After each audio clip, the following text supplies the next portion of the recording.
mean by that? I said on the McLaughlin Group in response to a question, Jim.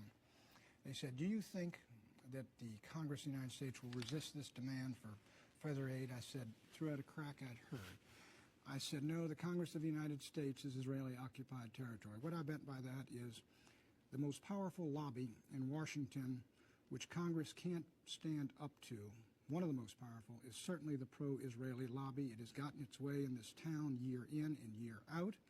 And I don't think the automatic votes of the Congress of the United States for $3 and $4 billion worth of aid to Israel are necessarily in the national interest of the United States.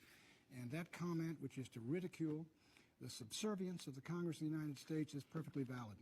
I do not believe my government should subsidize Israeli socialism, which we have done, and I do not believe we should subsidize a policy on the West Bank of the Jordan River which denies the Palestinian people rights which I support from Lithuania to Croatia.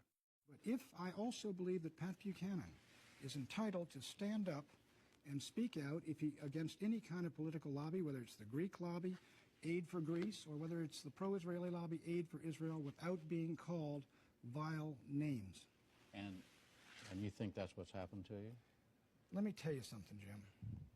When this little flap is 18 months old, well, I made this crack. I know Buckley's talking about an 18-month-old column. Let's forget that.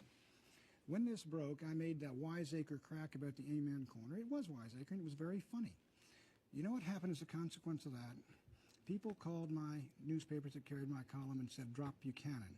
AIPAC listed 5 conservative columnists who accepted. The Jewish lobby, no, the pro-Israeli lobby, pro-Israeli lobby. I went out to speak in the country, and a little girl from the Junior League said, I get these horrible calls from New York about you.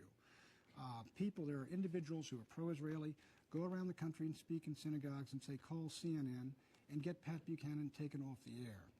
Those kinds of tactics, in my judgment, are un-American.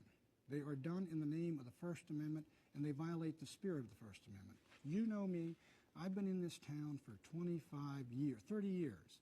I am controversial. I am sometimes insensitive. I am tough, and I am hard. But I think that this type of thing is beyond the pale. You have also said that Congress is an Israeli-occupied